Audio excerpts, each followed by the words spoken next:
네, 함께 찬양 드리겠습니다.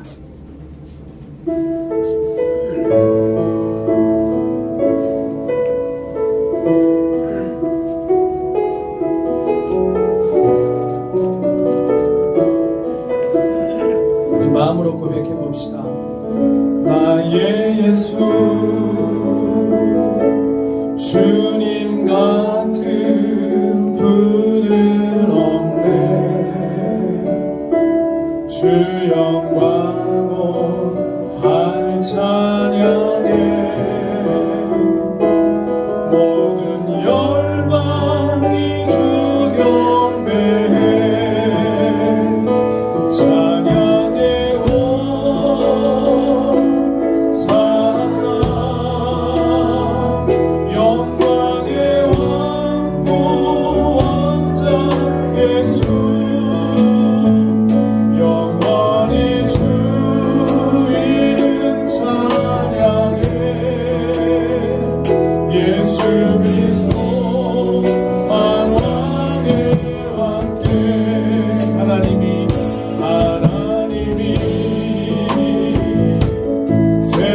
세상을 사랑하사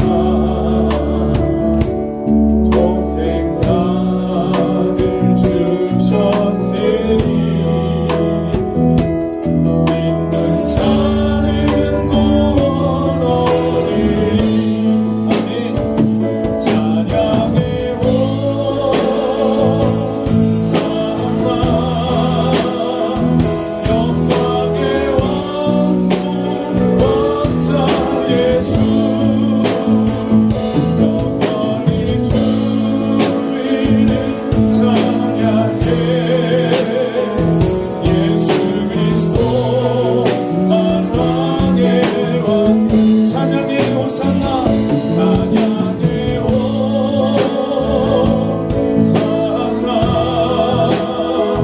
영광의 왕 구원자 예수 영원히 주 이름 찬양해. 예수 그리스도 만왕의 여러분의 목소리로 찬양해.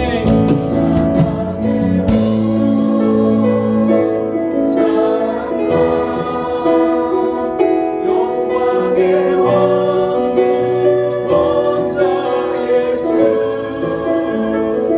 영원히 주 이름 찬양해. 예수 그리스도 만왕의 왕께. 할렐루야. 예수 그리스도만이 여러분의 왕 되심을 고백합니까? 아멘. 항상 이 마음이 변치 않기를 원하고 세상 가운데 자꾸 우리가 영적으로 잠드는 시간들이 찾아오는 것 같습니다. 그러나 성령의 도우심과 말씀의 깨우심을 따라서 항상 깨어있는 우리가 되기를 소망합니다. 그날이 가까울수록 더욱더 깨어있음이 필요하기에 우리 찬양 드리면서 우리 영혼을 깨우는 시간 됐으면 좋겠습니다. 함께 찬양 드립니다. 그날이 도적같이 주는 곳이라. 그날이 도적같이 이를 줄 너희는 모르느냐. 늘 깨어있으라 늘 깨어있으라 잠들지 말아라. 주님과 동행하라. 항상 기뻐하라 항상 기뻐하라. 쉬지 말고 기도하라. 범사에 감사하라. 아멘. 너는 예수 안에서 너희의 길 나가시 하나님 되시리라. 평강의 하나님이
할렐루야. 아멘. 아멘. 이 찬양을 드리는 가운데 이 찬양을 들으면서 이런 생각을 해보지 못했는데 문득 그런 감동이 듭니다. 늘 깨어있으라는 게 이 찬양의 주제인데요. 어떤 게 깨어있는 걸까요? 잠 안 자고 있는 거요? 여기서 얘기하는 늘 깨어있는 건 뭘까요? 이걸 알아야지 찬양을 제대로 부를 수 있을 것 같아요. 성경에 나와, 가사에 나와 있거든요. 주님과 동행. 네, 그것도 맞고요. 또 늘 깨어있다는 것은 잠들 수 있는 상황, 어두운 밤임에도 불구하고 깨어있다는 얘기잖아요. 깨어있기 힘든 상황에도 여기 나와있잖아요. 항상 기뻐. 항상 그리스도 안에서 상황이 어려워도 기쁨을 놓치지 않고, 그리고 쉬지 말고 기도를 쉬지 않고, 마지막으로 아무리 힘들어도 감사가 끊어지지 않고, 그게 깨어있는 거예요. 이렇게 잠 안 자고 있는 게 깨어있는 게 아니라 이 영적인 얘기이기 때문에 이 찬양을 부르면서 자기 점검이 돼야 돼요. 나 요즘 기뻐하고 있나? 나 요즘 감사가 있나? 나 요즘 기도를 쉬지 않고 있나? 그게 점검이 돼야 돼요. 그게 되면은 깨어 계시는 거고, 그렇지 않으면 내가 깨어야겠구나, 깨어 있도록 해야겠구나, 그게 점검이 되죠. 우리 청소년들도 마찬가지예요. 선교 사역하면서 막 기뻤잖아요. 그 기쁨이 없어지면 안 돼요. 꼭 상주에 가서만 기쁘면 안 돼요. 여기서도 기쁘고 가정에서도 기쁘고 계속 기쁘고. 왜냐하면 그 기쁨이 환경에서 오는 게 아니라 예수님 때문에 왔기 때문에, 예수님은 어디서나 계시기 때문에 그게 깨어있는 거죠. 그게 마지막 때를 준비하는 성도의 모습이라고 생각이 돼요. 이 찬양 이제 잘 부를 수 있겠죠. 네. 기도하는 마음으로 불렀으면 좋겠어요. 하나님, 저 이렇게 한 주 동안 살 수 있게 해주세요. 이렇게 깨어있게 해주세요. 이 마음으로 찬양 한 번 더 부르도록 하겠습니다. 같이 한번 찬양 드리겠습니다.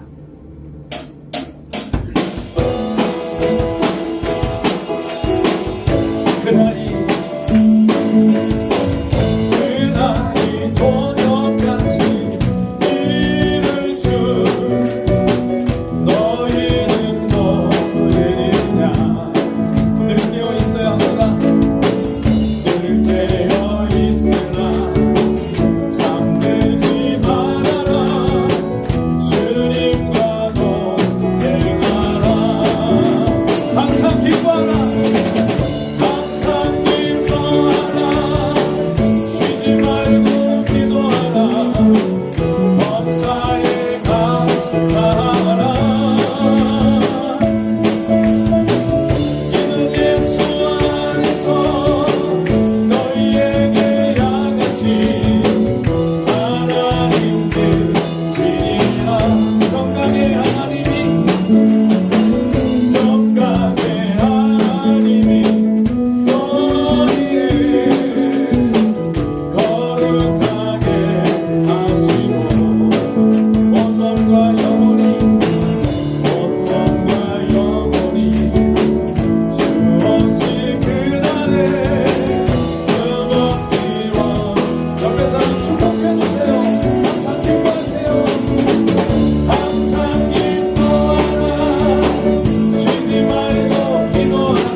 한 주 동안도 항상 기뻐하시길 축복합니다.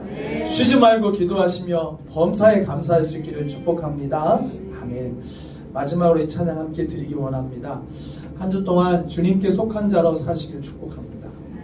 세상에 속한 자가 아니라 주님께 속한 자 되어서 주님의 마음에 합한 자로 하루하루 인정받으며 살아갈 수 있기를 바랍니다. 월요일 날 주님 마음에 합함의 점수가 10점이었다면 화요일은 20점이 되길 바라고요. 수요일은 50점, 목요일에는 70점. 점점 하나님 마음에 합해짐이 더해져 가기를, 말씀 안에서 우리의 삶이 자꾸 변해져 가고 그분의 마음을 알아가고 그분의 평강으로 물들어져 가는 그런 시간들이 되길 소망하면서 처음 불러보는 찬양인지 물론 알고 계신 분도 계시겠지만 함께 고백하면서 불러보겠습니다.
이 시간 합심해서 기도합니다.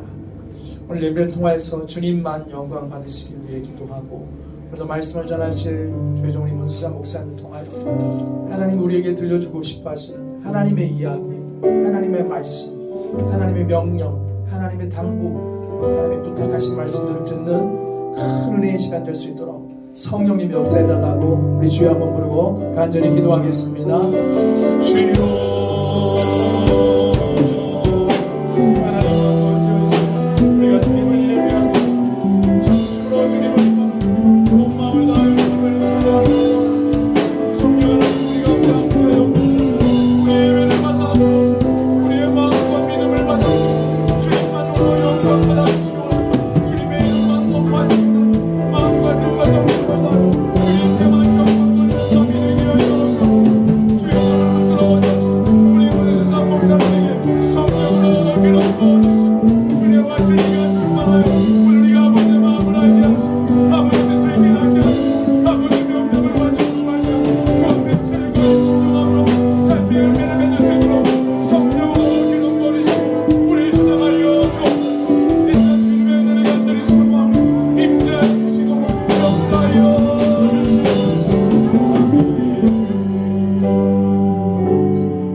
할렐루야. 이 시간도 살아서 역사하시는 아버지 하나님 은혜와 사랑을 감사를 드립니다. 아멘. 부족하고 연약하고 허물 많은 죄인들을 우리 하나님께서 사랑하여 주셔서 거룩하고 복된 날 주님 전에 나와 예배할 수 있는 은혜 베푸시니 참으로 감사를 드립니다. 아멘. 하나님 날마다 저희들 주님의 은혜를 사모하게 하시고 날마다 예배를 사모할 수 있는 저희들이 될 수 있도록 하나님 도와주시옵소서. 아멘. 정말 아버지 하나님 이 어려운 시기를 지나가고 있습니다.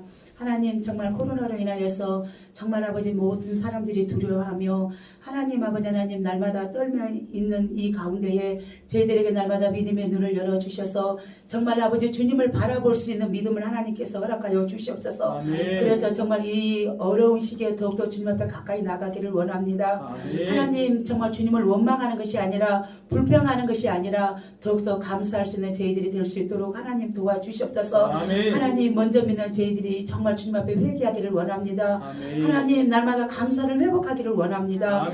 회개의 바람이 불게 하시고 아멘. 성령의 바람이 불게 하셔서 아멘. 아멘. 하나님 우리들이 회복되게 하시고 아멘. 하나님의 자녀로서 하나님 아버지 정말 저희들이 부족함이나 연약감 당하지 않도록 아버지 도와주시옵소서. 아멘. 오늘 아버지 부른 찬양과 같이 항상 기뻐할 수 있도록 도와주시고 아멘. 쉬지 말고 기도하게 하시고 아멘. 범사에 감사함으로 나아갈 수 있는 저희들이 될 수 있도록 하나님 도와주시옵소서. 아멘. 하나님 이 어려운 가운데 더욱더 저희들 믿음이 더욱더 견고해지기를 원합니다. 아멘. 하나님 주님이 찾으시는 한 사람의 예배자들이 다 되기를 원합니다. 아멘. 하나님 다음 세대부터 우리 작년에 이렇게까지 하나님 모두가 마음을 앞에서 더욱더 전심으로 주님을 찾게 하시고 하나님 주님 앞에 더욱더 가까이 나아갈 수 있는 저희들이 될 수 있도록 아버지 도와주시옵소서. 아멘. 하나님 정말 이 시간도 우리 아버지 하나님 보이지 않는 식구들이 너무나도 많은 가운데 있습니다. 하나님 연약한 지체들을 위해서 이 시간도 간절히 기도합니다. 하나님 육신의 질병으로 인해서 고통당하는 자들을 주님께서 기억하여 주시고 아버지 찾아가 주셔서 정말 아버지 치료의 감사를 바라여 주시고 깨끗하게 치료함을 받게 하시고 아멘. 하나님 영적으로 병든 자들을 주님 찾아가 주셔서 만져주시고 만나주셔서 그들이 정말 아버지 주님의 이름으로 회복할 수 있도록 아버지 도와주시옵소서. 아멘. 하나님 정말 가정에서 예배를 드리는 자들을 주님께서 축복하여 주시옵소서. 아멘. 하나님 그 마음의 심령 속에 주님이 있게 하시고 아멘. 하나님 예배할 때에 감사가 회복되게 하시고 아멘. 하나님 주님을 만남으로 말미암아서 하나님 기뻐 뛰며 주님을 찬양할 수 있는 귀하고 복된 우리 하나님 아버지 공동체가 될 수 있도록 아버지 도와주시옵소서. 아멘. 하나님 이 시간도 말씀 듣기를 원합니다. 말씀을 증거한 우리 문목사님에게 성령의 충만함으로 아버지 도와줘 주시고 아멘. 성령의 두루마리를 입혀 주셔서 아멘. 말씀이 정말 합당한 말씀이 선포될 수 있도록 도와주시고 우리가 이 말씀을 듣고 정말 새 힘을 얻게 하시고 하나님의 뜻이 무엇인지 분별할 수 있는 저희들이 될 수 있도록 성령님 역사하여 주시옵소서. 아멘. 모든 것 주님 앞에 맡깁니다. 하나님 받아 주시옵소서. 예수님의 이름으로 감사하며 기도드리옵나이다. 아멘. 아멘.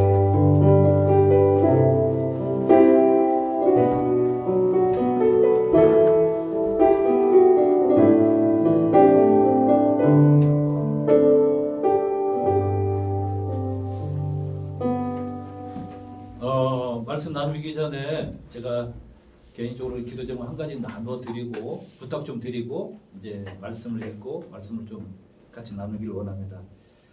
다름이 아니라 그 코로나 때문에 뭐 전 세계적으로 우리 기독교 우리 신앙인들이 더 깨어 기도해야 될 터인데 또 저를 위해서도 좀 더 이 어간의 기도 좀 했으면 좋겠다 싶어요. 제가 지금 그 터키로 약속을 했잖아요. 그런데 지금 유럽 현황과 그 터키의 현황도 마찬가지거든요. 이제 그 코로나가 이제 확산 일로에 있으면서 모든 그 나라들로 들어가는 길들이 다 막혔어요. 그러니까 공교롭게도 제가 이제 터키하고 약속을 하고 티켓팅을 하려고 하는데 이제 현지하고 연락을 해서 이제 내일쯤이면 이제 티켓팅을 하자 했는데 티켓팅 하려고 하는데 마침 터키에서 이제 그 한국인들의 어떤 그 모든 방문을 이제 봉쇄를 했어요. 그래서 이제 미루게 됐잖아요. 미루게 됐는데 공교롭게도 이제 이게 터키가 이제 그 코로나 확산이 되면서 잠정적으로 모든 외국인이나 본국인이나 다 이제 통제를 하게 됐습니다. 그래서 이게 좀 이제 열려야 제가 이제 진행이 될 수 있을 것 같고 한편으로 저는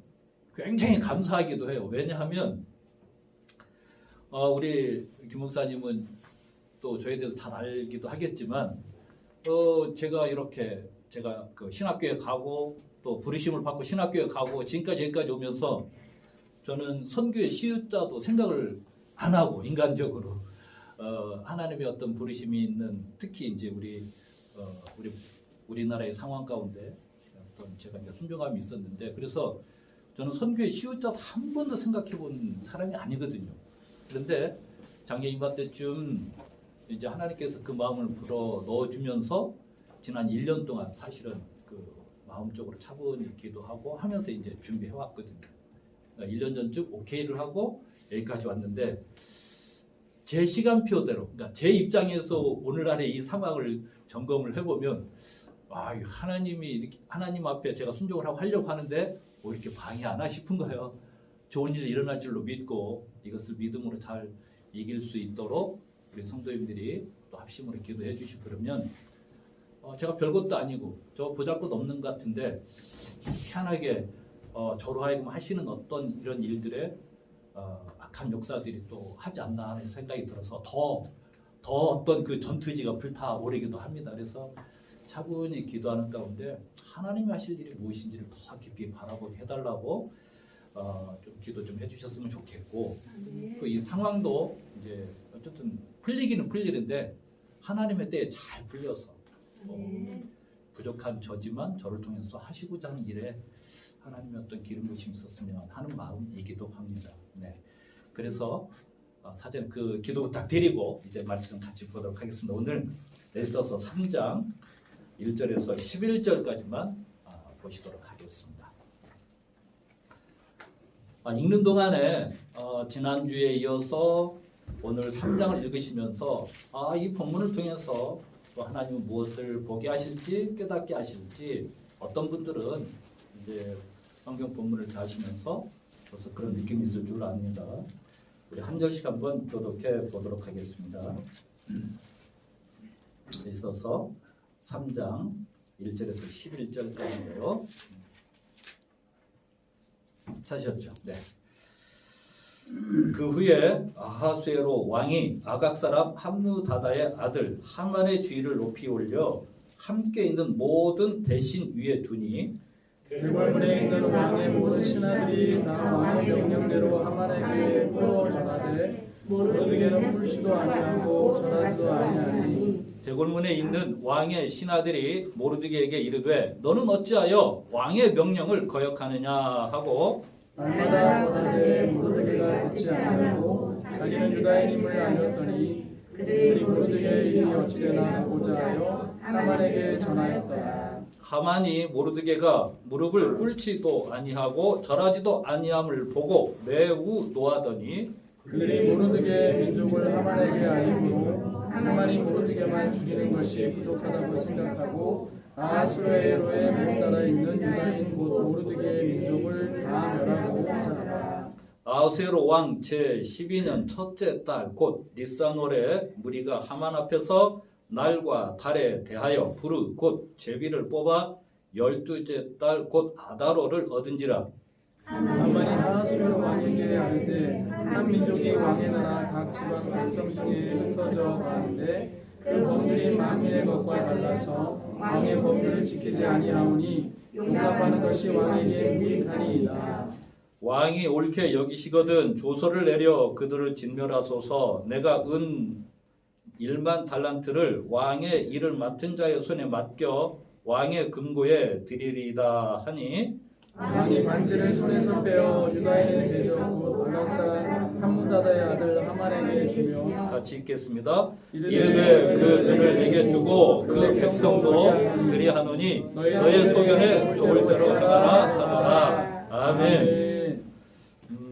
지난주에 모처럼 말씀 자리에 서고 보니까 제가 이렇게 준비했던 그런 그 내용들을 충분히 전하지 못한 것 집에 가서 보니까 막 생각이 나더라고요. 그래서 오늘 다시 한번 지난주에 있었던 것을 잠깐만 한번 기억하고 또 그 흐름 속에서 오늘 본문의 말씀은 또 그걸 또 조금 더 우리가 깨달으면 훨씬 더 깊은 이해가 있을 것 같아서 잠깐 다시 지난주에 말씀을 되돌아볼까 합니다. 하나님께서 유대인들에게 분명히 관심을 가지고 계셨어요. 그 관심, 그 마음이 있었기 때문에 유다인들이 지금 현재 위기에 빠지지도 않았는데 하나님께서는 이미 그 뭔가를 예비하고 계셨다라는 거죠. 그러면서 그 일을 진행해 가시는데 하나님께서 상황을 반전시켜 가시잖아요. 그러니까 에스더가 자기가 이게 왕후가 되고 싶어서 그 자리에 자원해서 간 것이 아니라 이끌려 갔다고 그랬잖아요. 이끌려 갔는데 신기하게 결국은 에스더가 왕후가 되잖아요. 여기에 보이지 않는 하나님의 역사하심이 있다. 우리가 이렇게 믿고 있는 거 아니겠습니까? 그리고 상황만 반전해서 쓰는 게 아니라 그 모르드게 가지고 있었던 그러니까 네가 유대인인 것을 말하지 말라. 이거 사실은 이 내용이 중요한 게 아니라 그런 마음을 하나님께서 쓰셨다라는 것이잖아요. 쓰셨어요. 또 더불어서 이 어떤 생각들을 또 그대로 받으시죠. 그러니까 지난주에 읽었던 말씀 중에 이제 에스더가 이제 후보가 되어서 거기에 이제 그 생활을 근 1년을 하게 되잖아요. 근데 이제 마지막 왕 앞에 나가기 전에 여러 가지 이제 치장을 가장 그 이제 예쁘게 하고 이제 왕 앞에 간단 말이죠. 한 사람 한 사람 가는데 지난주에 읽었던 2장 16절에 보면 에스더는 거기에 그 주관하는 헤게라고 하는 그 사람이 정해준 것 외에는 아무것도 안 합니다.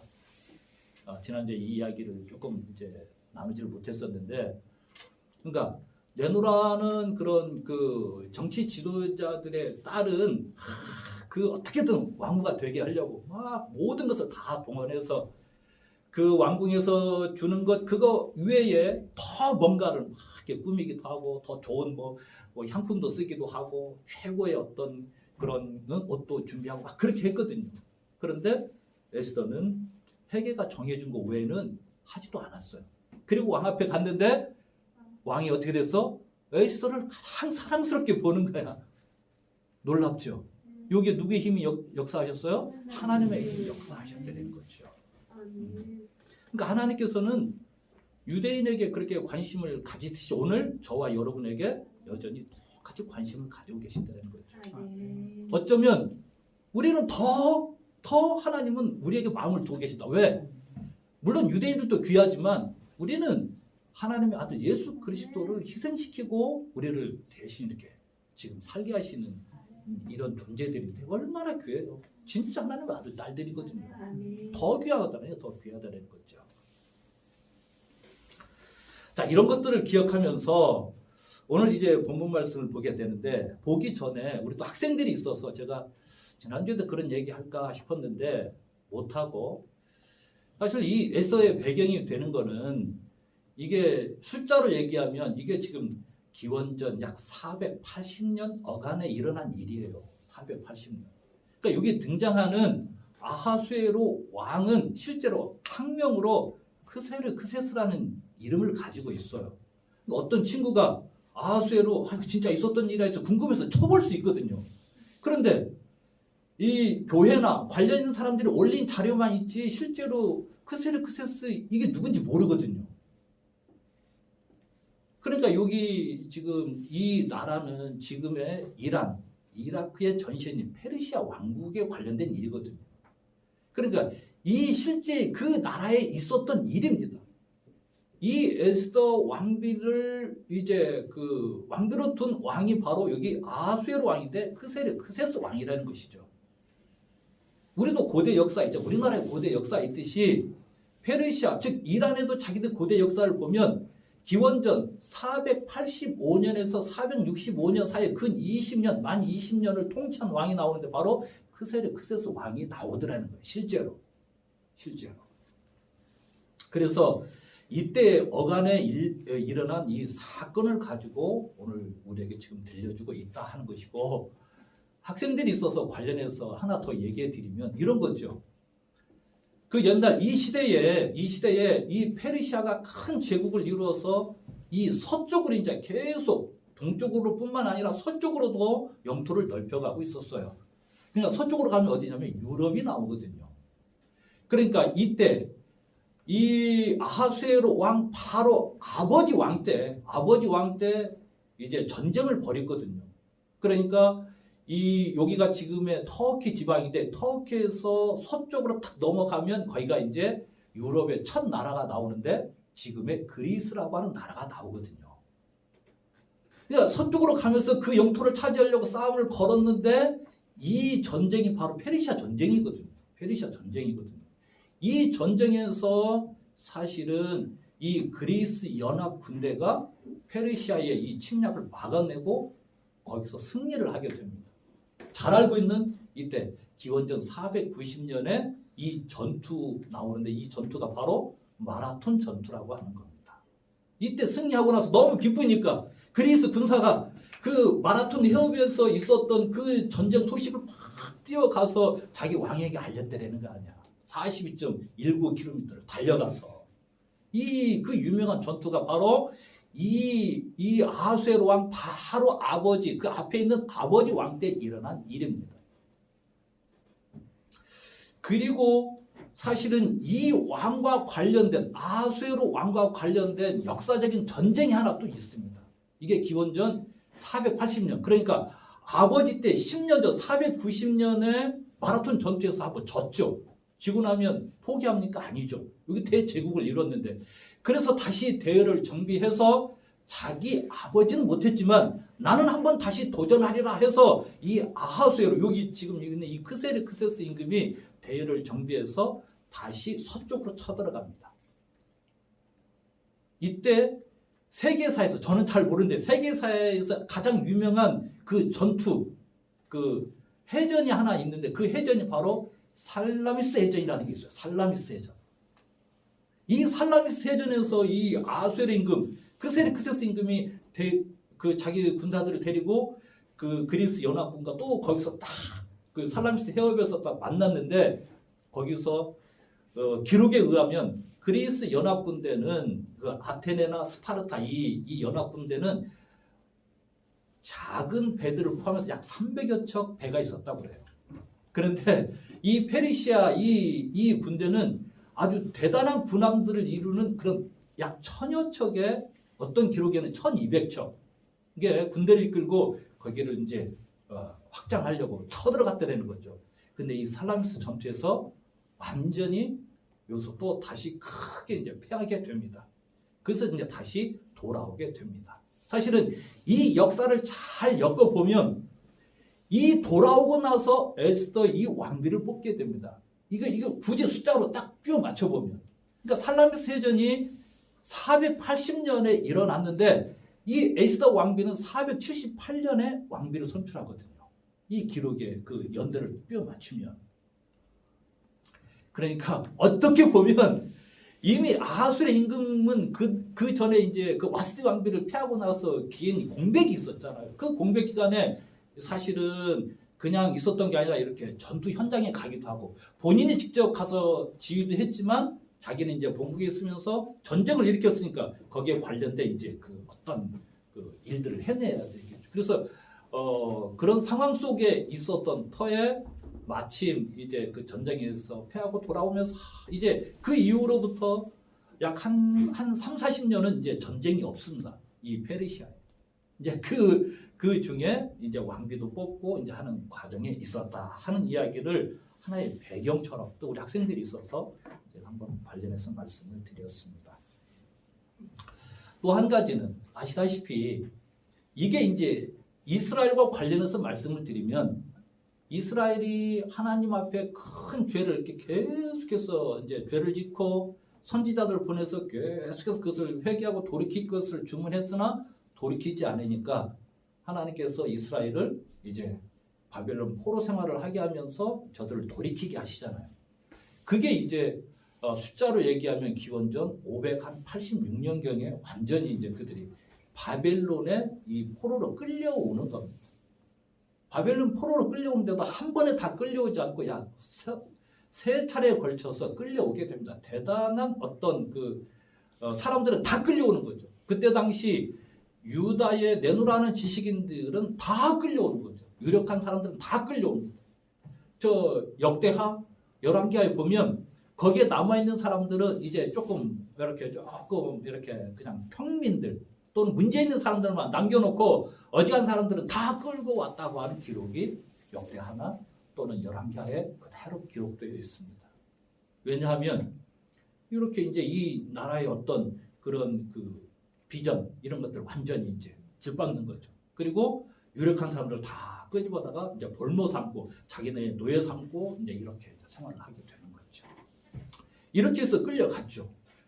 끌려가서 이제 이 이야기는 이사야나 예레미야가 이제 예언을 또 그 부분에서 했잖아요. 그래서 이제 70년 만에 이제 다시 돌아오게 된다라고 하는 이제 예언을 통해서 그 바벨론 포로 생활이 오래 1000년 만에 계속 될 줄 알았는데 그 생활이 끝나고 다시 이제 돌아오게 됩니다. 돌아오는데도 약 3차례에 걸쳐서 돌아오는 그런 과정들이 또 성경에 자세히 기록되어 있습니다.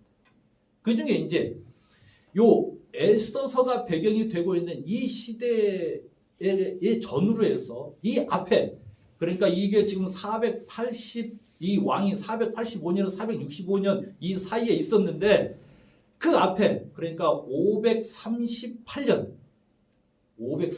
기원전 538년에 1차 포로들이 이제 예루살렘으로 돌아오게 됩니다.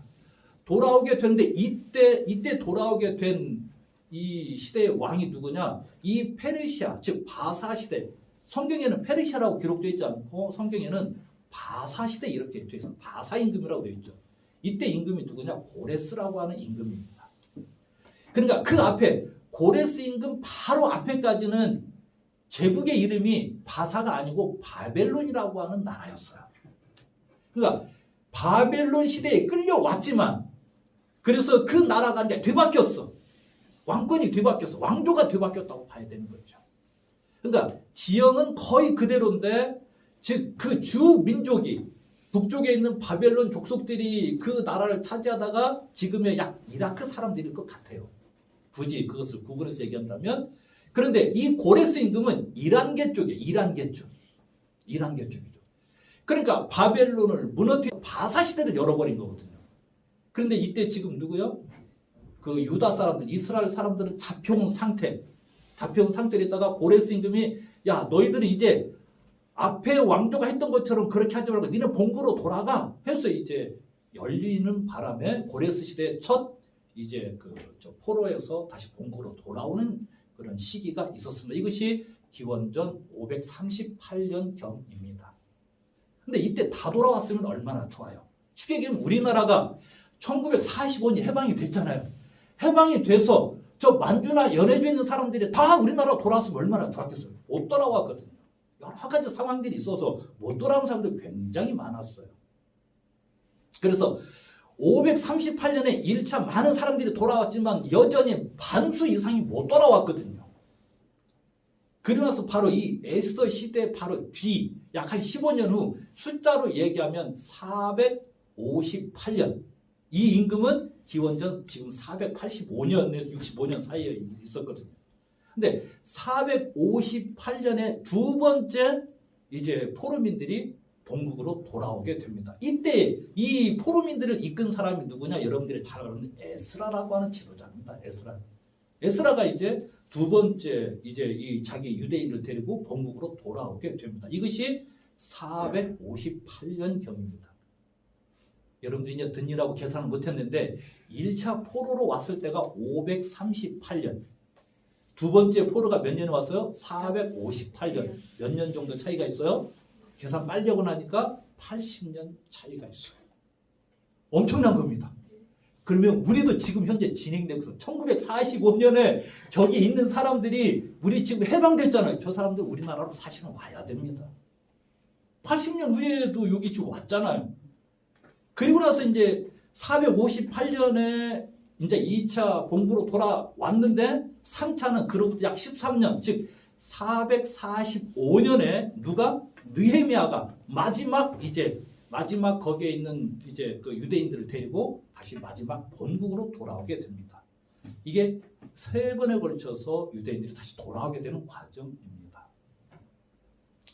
그러니까 우리가 성경에서 슬쩍슬쩍 보는 이런 사건들을 가만히 보면 생각보다 긴 텀을 가지고 진행되고 있다는 것을 우리가 보게 된다는 것입니다. 그래서 우리가 하나님을 믿는 이 일에 있어서 막 하나님이 우리가 순간순간 필요할 때마다 막 개입해서 내 삶을 막 바로잡아가지고 이렇게 했으면 좋겠는데 하나님은 의외로 우리에게 많은 시간을 주고 우리에게 많은 어떤 이게 자원하게 하기도 하고 결단하기도 하고 우리가 뭔가를 잘 하나님의 뜻을 헤아리라고 하는 그런 많은 시간들을 우리에게 주고 계신다는 것을 우리가 놓치지 않아야 한다라고 하는 것입니다.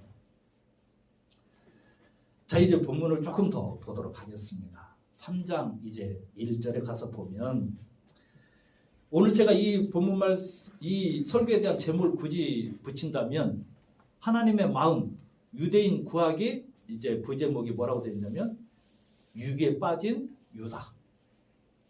이제 이제서야 유대인들이 유기에 빠지게 되는 겁니다. 실제로 어떤 상황이었길래 하나님은 이 상황을 미리부터 준비하셨을까?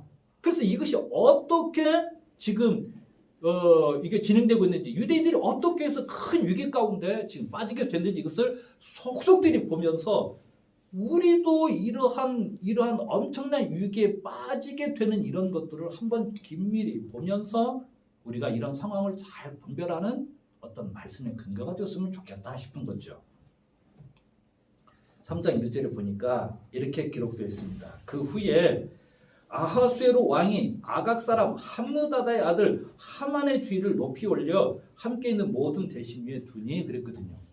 이 1절만 잘 보면 1절에도 보면 이제 드디어 아각 사람 함므다다의 아들 하만이라고 하만만 소개도 되는데 앞에 장황하게 아각 사람이라는 말을 붙여놨어요. 혹시 아시죠? 아각이 누군지 아시죠? 아각이 누군지 아십니까? 잘 모르시나요? 그럼 오늘 제가 잘 샀네. 자, 아각이 누구냐? 여러분들 잘 아시다시피 사울이 왕이 됐을 때 야, 저 아말렉과의 전투를 앞에 두고 하나님 뭐라고 하냐면 야, 거기 다 진멸해 그랬거든요. 이유 불문하고 하나님 명령했어요. 거기 다 진멸하라 그랬어요. 남녀뿐만 아니라 모든 짐승들 다 진멸하라고 그랬어요. 근데 사울이 뭐 했어요? 이 마음에 좋아 보이는 거 남겼어요. 좋아 보이만 남긴 게 아니라 아각 왕을 남겨놔요 거기. 이 아각이 바로 누구냐? 사울이 하나님께서 명령을 받고 싸움을 했던 그 아말렉 임금 이름이 바로 아각입니다. 아각이에요. 아각. 그런데 여기 하만을 누구라고 소개하냐면 아각의 후손으로 소개하고 있단 말이에요. 굳이. 그런데 여기서 우리가 놀라운 사실 한 가지 더 확인하게 됩니다. 모르드게가 어느 족속인지 아세요? 12지파 중에서 모르드게가 어느 지파인지 아세요? 에? 베냐민 지파입니다. 베냐민 지파. 거기 2장 5절을 보면 정확히 그렇게 소개하고 있어요. 2장 5절에 이름은 모르드게라. 그는 베냐민 자손이니 기스의 증손이요. 이제 이렇게 나가고 있어요. 이 기스는 이제 사울의 아버지를 말하는 게 아니고 거기는 이제 이름을 이렇게 반복해서 쓰고 있기 때문에 베냐민 지파예요. 베냐민 지파. 사울이 어느 지파요? 베냐민 지파요.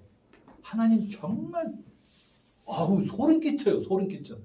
그러니까 사울 임금 시대에 사울이 인간적인 그 마음에 불순종해가지고 살려둔 이 일에 대한 여러분 어려움을 이때 여기서 만나고 있는 겁니다. 그러니까 인간의 불순종은 그 불순종으로 끝나서 나만 문제 있으면 상관이 없어. 근데 하나님이 진행하는 그 계획상에서 이것은 반드시 어디에서 문제가 여러분 나오게 돼 있다는 거죠. 그래서 성경에서 굳이 이 오기를 읽으면서 왜 아각 사람이라는 말을 붙였을까? 근데 또 한 가지는 이 아각과 관련해서 이게 지금 아말렉 족속을 말하는 거거든요. 여러분 아말렉 족속하고 이 유대인하고는 한 번도 그 이전에 좋지 않은 일로 한 번 만난 적이 또 있었어요. 아시죠? 모세가 출애굽을 해서 이제 출애굽을 해서 이제 거기 뭐 무리와도 경험하고 뭐 이제 경험하는데 처음으로 대적을 만나요. 대적. 거기 출애굽 17장에 대적을 만나. 사람을 만나 대적을 만나는데 첫 번째 만난 대적이 뭐냐? 누구냐? 아말렉 사람들이거든요. 아말렉 사람들이 야, 니네 뭐야 하면서 중간에 다 이 이스라엘하고 대적을 하거든요. 그때 하나님이 좋은 교훈을 남긴 그런 전투가 있었잖아요. 모세가 아론과 훌의 양쪽에서 손을 딱 지탱해서 손이 올라간 상태가 있으면은 전쟁에서 이기고 이렇게 내려오면 지고 그랬잖아요. 하나님 힘이 하나님 전적으로 역사에 의해서 전쟁이 이기고 진다라는 교훈을 남기는 그 사건. 이때 관련된 족속이 누구다? 아말렉 사람이었다는 거예요. 아말렉 사람. 근데 여기 지금 이게 기원전 400 지금 이게 400 지금 여기가 78년 억양이거든요. 아까 사울 임금은 몇 년에 있었던 거야? 약 1000년경이거든. 1000년경. 그러니까 약 한 500년이 지난 다음에 이 일이 맞닥뜨린 거예요. 이 500년이 지난 다음에. 그러니까 왼수지 말고 살았으면 좋겠습니다. 우리 왼수지 말고 살았으면 좋겠어요. 특히 복음과 관련해서 복음을 전하고 증거하고 하나님의 어떤 말씀 중심에 살아가는 데 있어서 막 이 마음에 뭔가를 그 인간적인 마음을 품고 안 살았으면 좋겠어요. 자, 그래서 이제 2절 이하에 보니까 대궐문에 이제 그 왕의 모든 신하들이 저 하만을 높이 이제 그 아하수르 임금 높이 올려두니까 왕의 명령 아닙니까? 근데 사람들이 어쨌든 그 사람은 뭐 좋아할 수도 있고 싫어할 수도 있지만 싫어도 어떻게 합니까? 그 사람이 2인자니까 다 좋아질 수밖에요.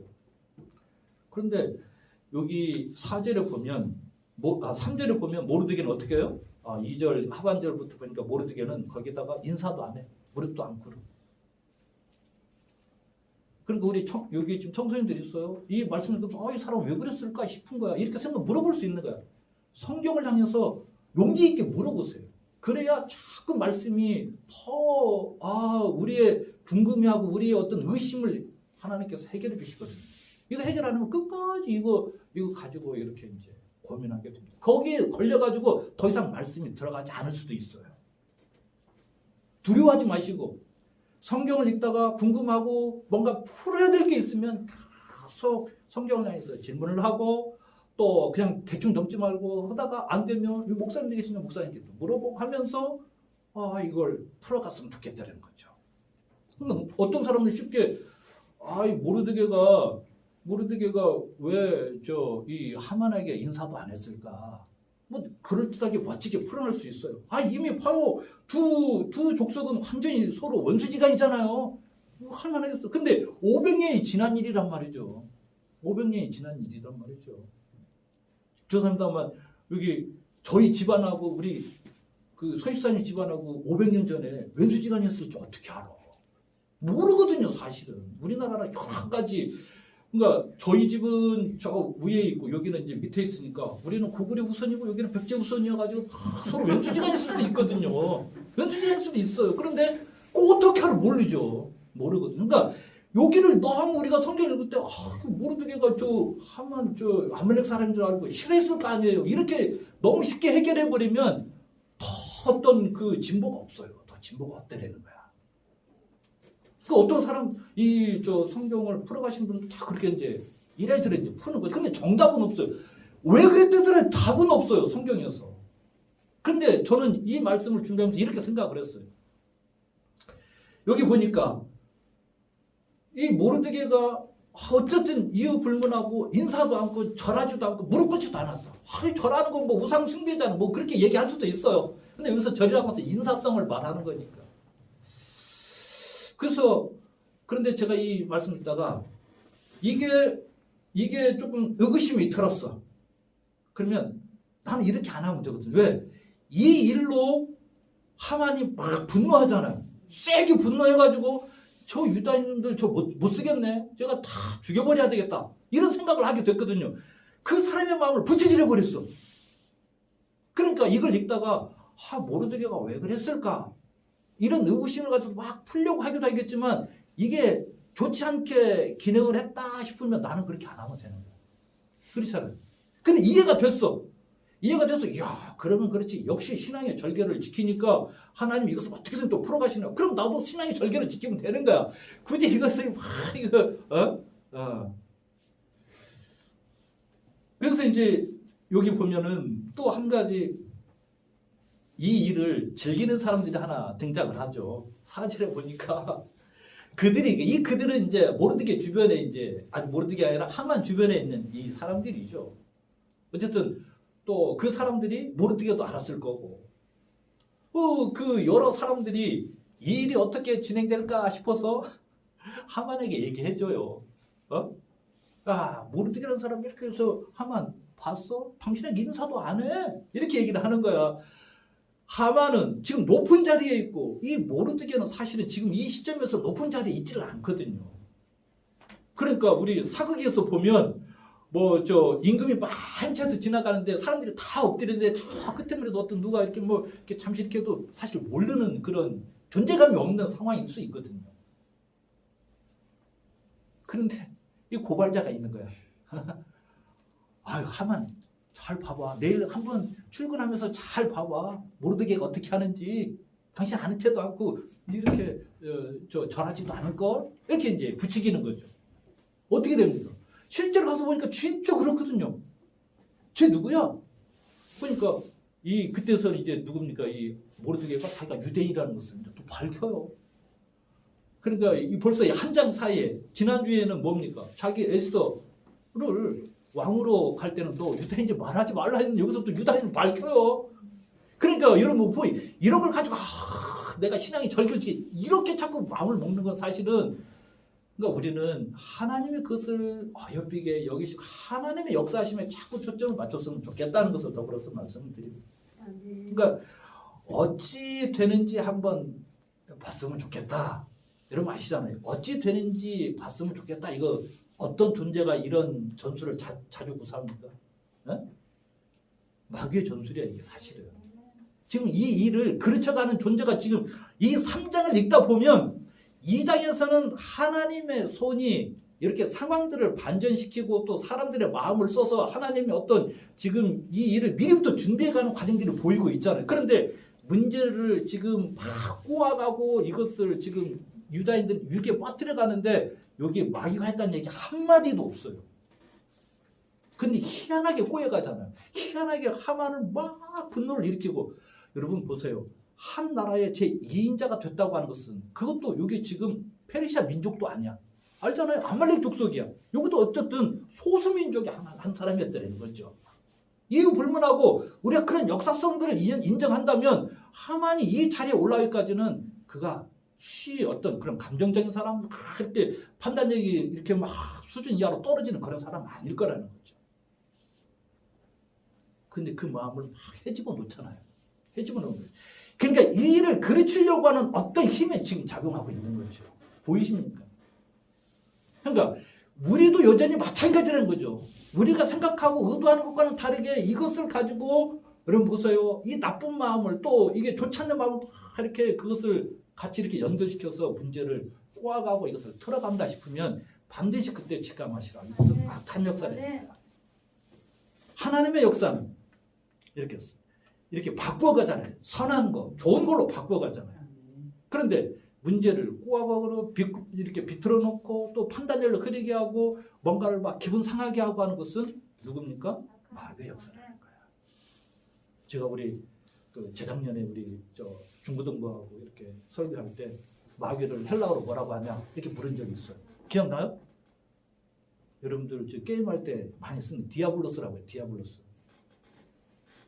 기억나? 디아블로스. 디아블로스가 그거 때문에 이 디아는 앞에 영어에 이제 투, 이를 가리켜 이. 디아. 둘이다 이게. 둘이라는 뜻. 블로스는 나누게 하는 자. 나누는 자. 마귀라는 이름 속에서 이미 그의 속성을 그대로 가지고 있는 거야. 둘로 나누게 하는 자. 둘로 나누게 하는 자. 그 욥기 1장에 보면 그 천상에서 이제 하나님의 이제 천사들 불러놓고 얘기를 하는데 저 사탄이 와서 고발하잖아요. 욥이 아니 괜히 하나님을 이렇게 경외합니까? 하나님과 욥 사이를 갈라놓으려고 하잖아요. 나눠놓으려고 한다는 거죠. 정확히 보여주는 거예요. 그러니까 사탄이라고 하는 것은 그냥 이 성경에 보면 사탄이라는 용어와 이 디아블로스 이제 헬라적인 용어로 쓸 때는 디아블로스 마귀라는 이렇게 용어로 쓰는 거고 히브리어로 쓸 때는 사탄이라고 씁니다. 사탄이라고 히브리어 같은 존재죠. 같은.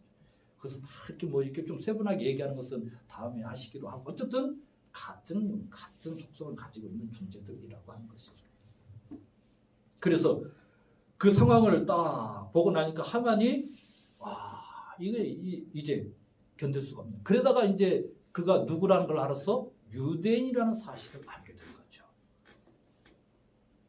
그러니까 이제 이 하만의 마음속에 그래서 저 유대인들 가만히 두지는 않는다. 그러니까 자기 이제 조상들의 이야기가 이제 생각이 나는 거죠. 이 하만도.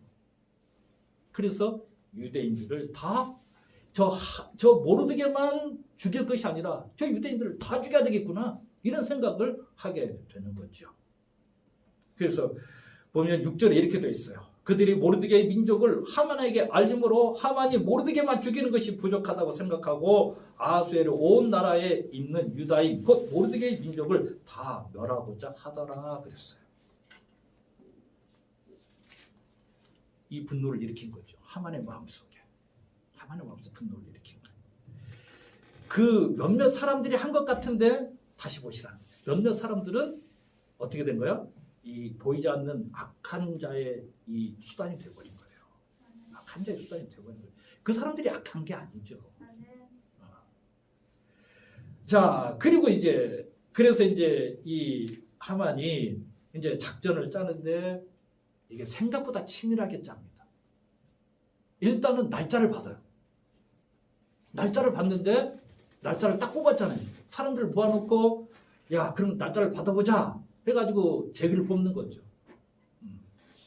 뽑는 방식 문제가 있을 거라고 생각을 하지만 어쨌든 이 고대인들은 중요한 날짜를 정하기 위해서 이런 사고방식을 가지고 있었기 때문에 근데 첫째 달에 뽑았는데 날짜가 언제로 뽑혔어요? 마지막 달에 뽑혔어요. 12월이 뽑힌 거야. 어떻게 답답하죠.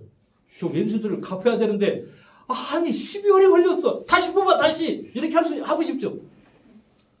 저 혼내줘야 되는데 지금 하루가 다르게 난 기분 나빠가지고 저 빨리 없애버리고 싶은데 12월이 걸렸어. 1월 달에 뽑았는데 답답하죠. 안 답답해?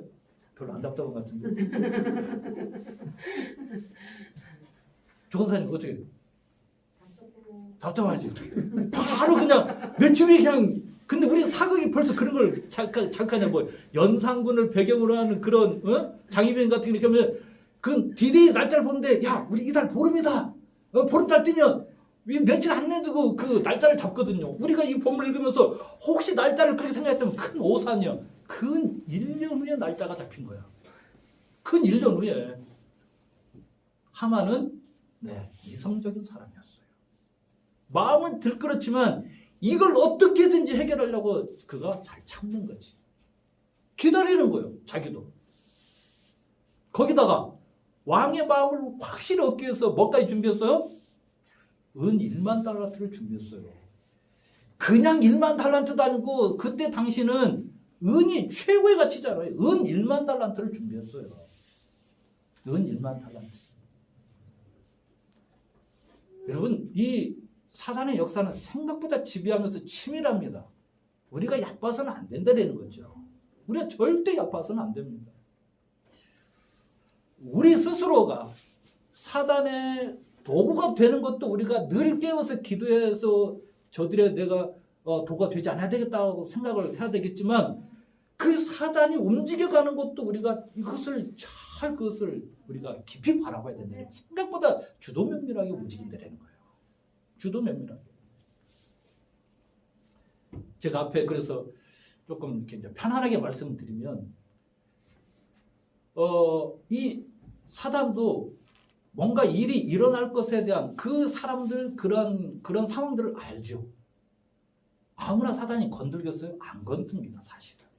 별 볼 일 없는 사람은 안 건드려요. 그러니까 여러분들 혹시 사단의 역사다 싶으면 여러분들 정말 하나님이 뭔가를 더 큰일 하시려고 하는 거라 생각을 하고 담대히 믿음으로 이기시라고. 담대히 믿음으로 이기시라고. 아무렇지도 않으면 건들지도 않아. 제가 개인적으로 톨스토이를 참 좋아하거든요. 톨스토이가 쓴 작품 가운데 그런 작품이 있어요.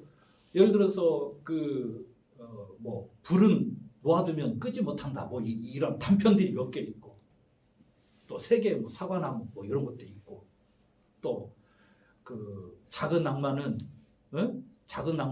어떻게 보상했는가 이런 작품이 있거든요. 특히 이 마지막 거기 보면 작은 악마가 하나 등장을 하는데 그 주인공의 마음을 막 이렇게 헤집어 놔요. 그러니까 주인공이 아주 순진한 사람이었어.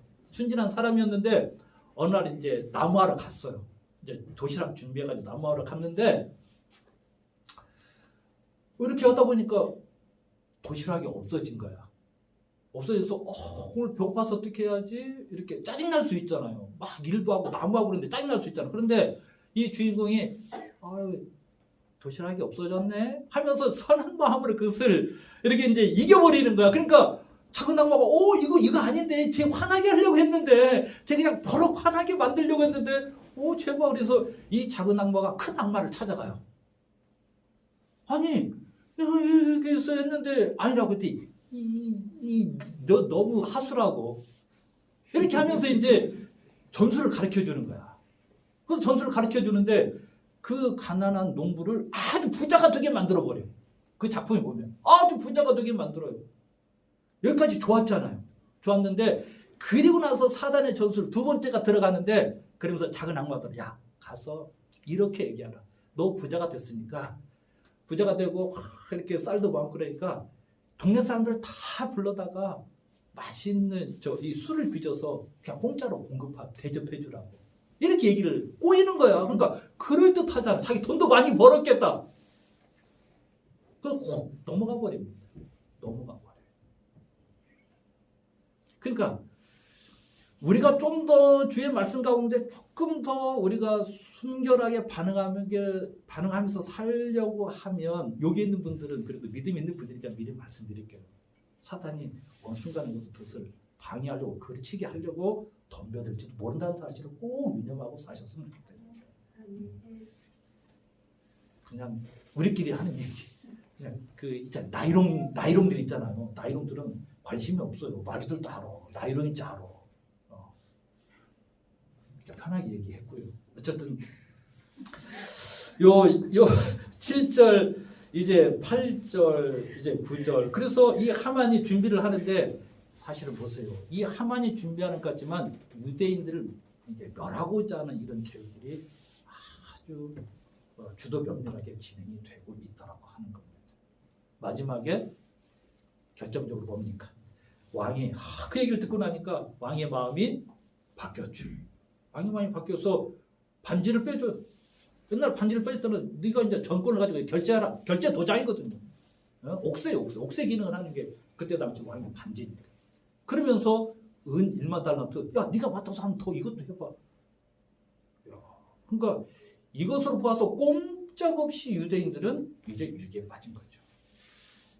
자, 이제 말씀을 좀 정리하려고 합니다.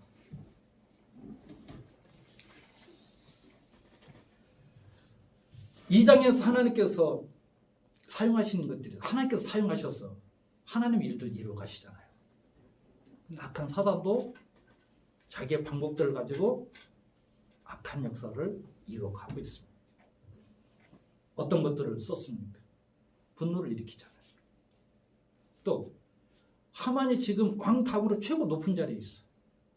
높은 자리에 있는 그 마음을 부추기는 해코지 않는 그 마음을 살살 건드려서 너한테 인사를 안 해. 저들이 뭐라고? 인간의 본능 속이 뭡니까? 최고로 어떤 존대받고 싶은 그런 욕구들이 있는 거야. 욕구들. 그러니까 이 사단이라고 하는 것은 그런 욕구들을 자극하는 거죠. 건드는 거예요. 이간질시키는 거잖아. 욕심을 내게 해. 그래서 내가 여기 우리 아가페 교회에서 그래도 나만한 인물이 없을걸? 뭐 이렇게 이런 생각도 좀 하게 하면서 판단력을 흐리게 하잖아요. 그런 것들을 통해서 의심하게 만들잖아요.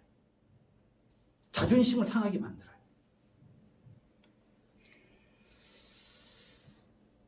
그래서 오늘 이 말씀을 들으면서 이미 우리 성도님의 마음속에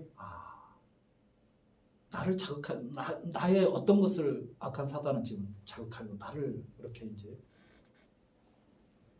조종하려고 하는 건가? 그걸 통해서 하나님의 선한 역사들, 복음을 증거하거나 또 하나님의 나라를 이루어가는 교회 공동체라든지 이런 일들을 그르치게 그런 것들을 사용하신다라는 그런 것을. 지난주에 그래서 하나님이 우리에게 마음을 두고 계시고 확실하게 정말 이 유대인들보다도 훨씬 더 정말 더 깊은 마음으로 우리를 이렇게 은혜를 주시고 사랑을 하고 있다는 것을 확신한다면 지난 독신 말씀 기억나세요? 어떻게 하라고 했어요? 어떤 형태로든지 우리가 응답하는 삶을 살자 이렇게 말씀 나눈 적이 있었어요. 그게 예배의 삶이든 증인의 삶이든 전도자의 삶이든 마지막 성화의 삶이든 그렇게 말씀을 지난주에 증거를 했었습니다.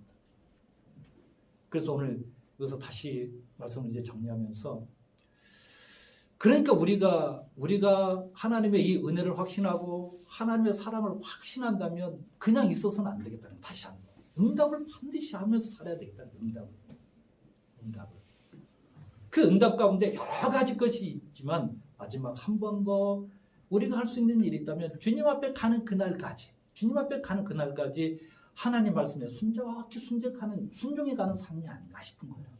그걸 그냥 정리된 용어로 해서 성화의 삶을 우리가 그것을 받아들이고 성화의 삶을 쭉 이뤄가는 삶이 아닌가 싶어요. 그래서 주님 앞에 딱 섰을 때 우리 인생을 우리 주님이 쫙 쪼개봤을 때 너 속이 꽉 찼구나. 또 그런 인생이었다면 세상에 있는 동안에 그런 인생을 통해서 얼마나 하나님의 역사가 증거되었을 것이 분명하고 또 그런 인생을 살면서 그 인생이 정말 행복하고 부유했을 것이고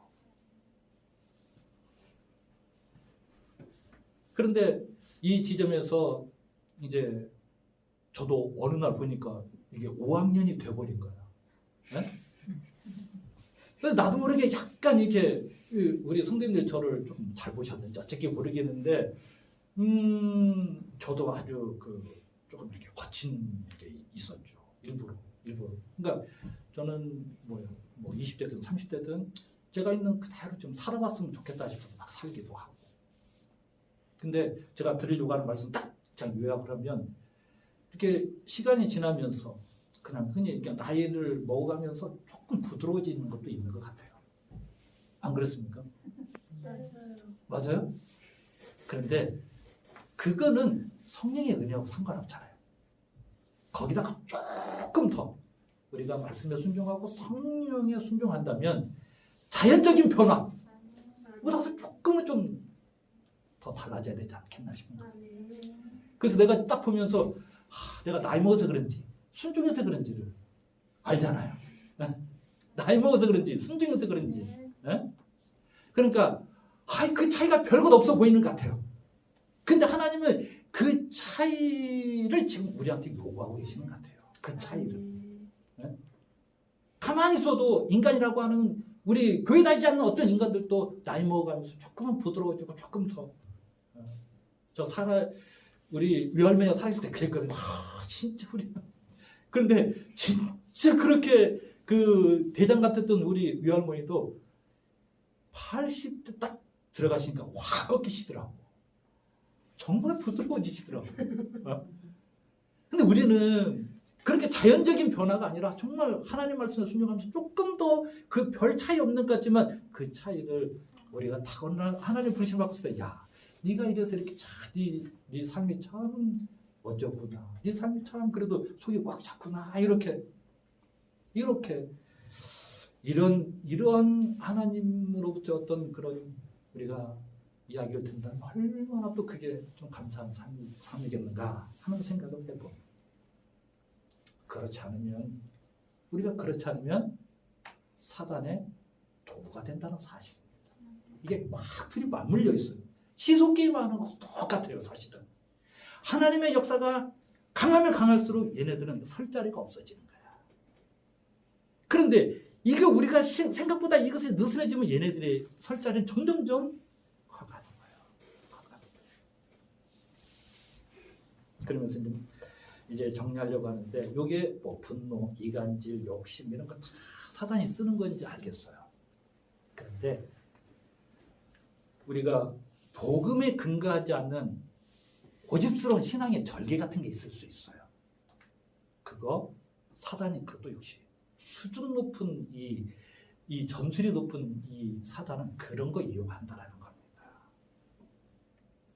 어쩌면 저도 이제 전에 교류선교 지금 제가 학교에 있는 그 교회도 그런 상황인데,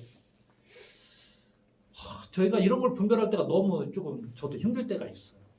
왜냐하면 어떤 그 생각은 알겠는데 어떤 장로님들이 막 생각을 하고 막 그 수준의 그 일을 딱 이렇게 거기에 생각이 멈춰 있으면 거기에 교회가 넘어가지를 못하는 것을 종종 발견하게 될 때가 있었어요. 참 그럴 때 하나님 도대체 이 선한 일을 이루는데 이걸 어떻게 해야 됩니까?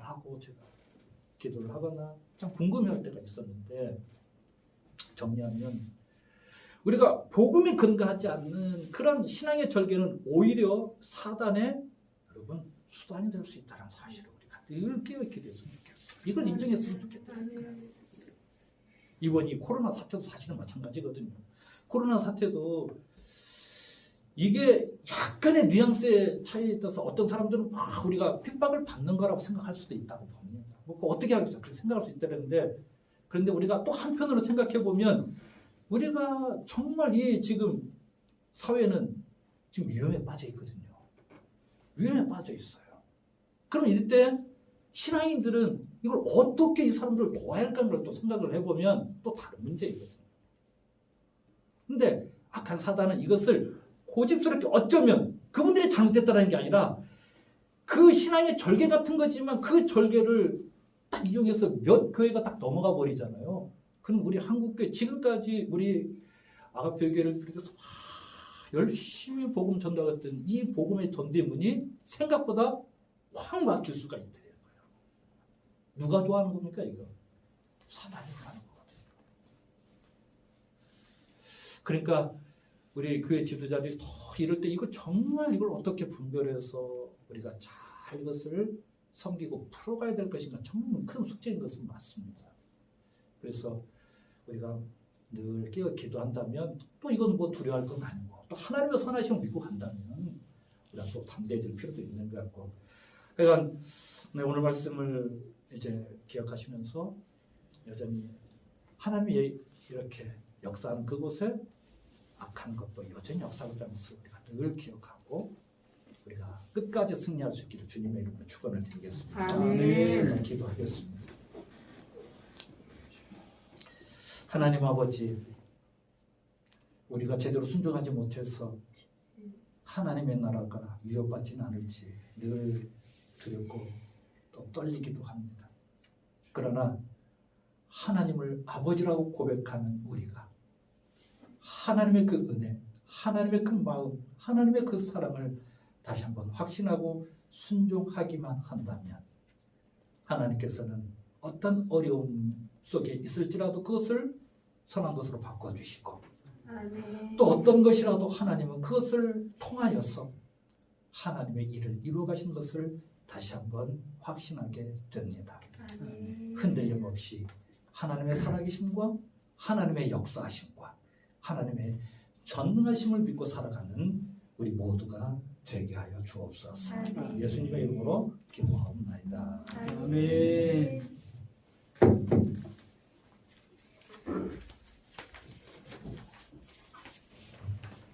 할렐루야. 귀한 말씀 들었습니다. 역사로 시작해서 마귀의 역사를 잘 분별해서 승리하자는 또 귀한 전혀 예상치 못했던 말씀을 함께 들었습니다. 말씀 들으면서 지금 내가 처한 상황이 비슷한데 이런 생각을 하시는 분도 있을 수 있어요. 왜냐하면 우리 삶이 그런 도전들이 많기 때문에 오늘 잘 분별할 수 있는 승리할 수 있는 말씀을 주셨다고 생각이 되고요. 그때 복 받으신 거예요. 그런 상황에서 그 말씀을 딱 받아서 뛰어넘을 수 있게 되면 오늘 하나님 여러분을 사랑하신 게 드러난 거죠. 그렇죠? 귀한 말씀 감사하고요. 한 주간 잘 승리하시고 목사님 마지막에 남기셨던 말처럼 너무 부화내동하지 않았으면 좋겠어요. 이렇게 이런 상황으로 교회와 세상의 대결 구도로 가지 않았으면 좋겠고요. 그분들의 입장에서 얼마나 불안할까, 얼마나 또 초조할까 생각하면서 우리가 해야 할 일들, 또 협조할 건 협조하고 또 기도하고 이렇게 하는 그런 넉넉한 그리스도인의 마음을 잃지 않았으면 좋겠습니다. 축도로 모든 예배를 마치도록 하겠습니다. 지금은 우리 주 예수 그리스도의 십자가의 피로 우리 모든 죄악을 구속하여 주신 은총과 아버지 하나님의 극진하신 영원하신 사랑과 성령님의 감화 감동 위로 고통하심이 끊임없이 우리의 마음을 나누며 공동체를 나누며 관계를 나누어서 파괴시키고 멸망으로 끌고 가려고 하는 사단의 괴계를 잘 분별하여서 주님의 이름으로 승리하여 끝내 하나님께 영광 돌리기를 소망하는 우리 모든 아가페교회 성도님들의 삶과 수많은 관계성 가운데 이제부터 영원토록 함께 하시기를 간절히 축원하옵나이다. 아멘.